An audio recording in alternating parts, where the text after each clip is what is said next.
I'm Teisha with Shalom TV's News Update. An IDF arrest raid on the West Bank city of Jenin on Thursday triggered violent clashes between Israeli forces and Palestinian residents.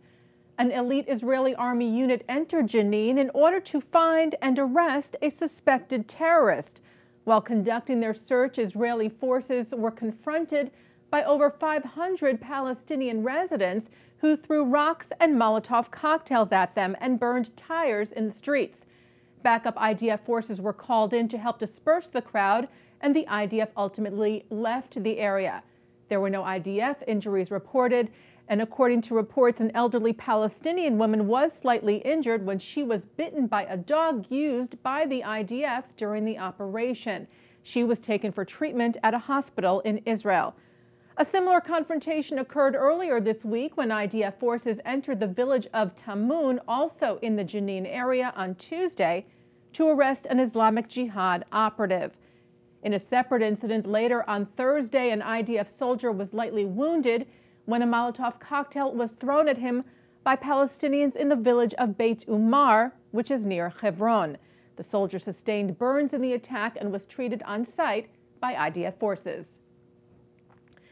In the latest of a series of actions taken to ease the Gaza blockade, the IDF on Wednesday facilitated the transfer of 246 trucks of goods into the Gaza Strip. The goods included nearly 3,000 tons of construction material, as well as gas and other products. The eases in the Gaza blockade were part of the November ceasefire agreement signed between Israel and Hamas. Authorities in Bulgaria have reportedly identified one of the 3 terrorists responsible for the attack in the resort town of Burgas last July that killed 5 Israeli tourists and a Bulgarian bus driver. The man identified is suspected of being an accomplice of the bomber in the terror attack, and Bulgarian authorities have issued an international warrant for his arrest. His name and nationality have not yet been revealed. However, it is believed that all of the suspects in the attack were foreign nationals. French news agency AFP reported that this marked the first time in the investigation that the real identity of a suspect has come out, since until now authorities only had aliases based on fake identification documents for the suspects. American and Israeli intelligence believe that Hezbollah was ultimately behind the attack with the help and support of Iran. And regarding Hezbollah, the U.S. House of Representatives passed a resolution on Wednesday urging the European Union and its member states to designate Hezbollah as a terrorist organization. The bipartisan resolution was authored by Republican Representative from Pennsylvania Mike Kelly and co-sponsored by 85 other representatives. Speaking on the House floor, Kelly said Hezbollah has a well-documented and undeniable record of terrorist activity that demands recognition by the international community. Further saying, for decades, Hezbollah has committed murderous acts on Americans and our allies in both Europe and the Middle East. The resolution would prevent Hezbollah from using EU territories for fundraising, recruitment, training, and propaganda. The U.S. designated Hezbollah as a terror organization in 1999. Media sources in Yemen report that an Israeli accused of spying for Israel has been arrested in Yemen and has been jailed there for several weeks now. The man reportedly has dual Israeli and Yemeni citizenship and goes by 2 names, Abdullah Muhsin al-Khimi al-Siari and Abraham al-Dari.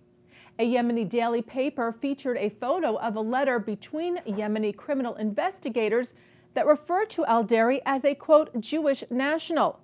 According to the Daily, this is the first case of an Israeli citizen being investigated by Yemeni security for espionage.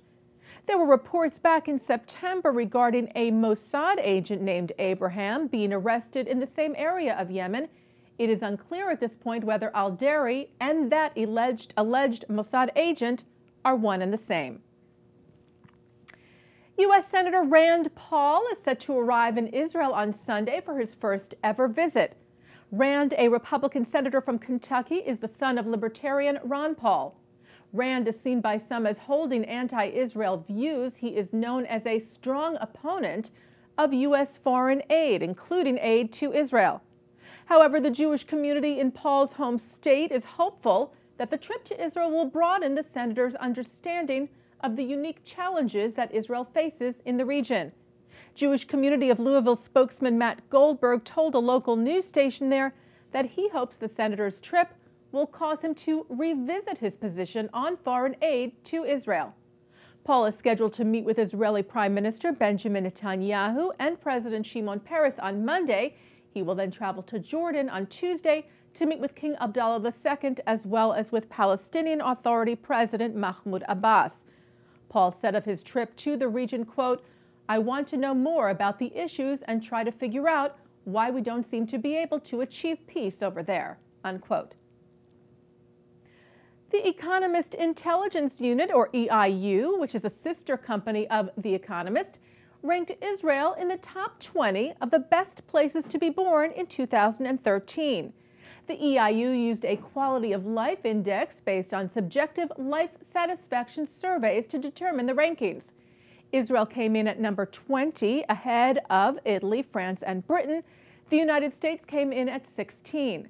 Switzerland took first place in the global survey, followed by Australia and Norway in second and third place, respectively. And that's Shalom TV's news update. I'm Teisha Vader.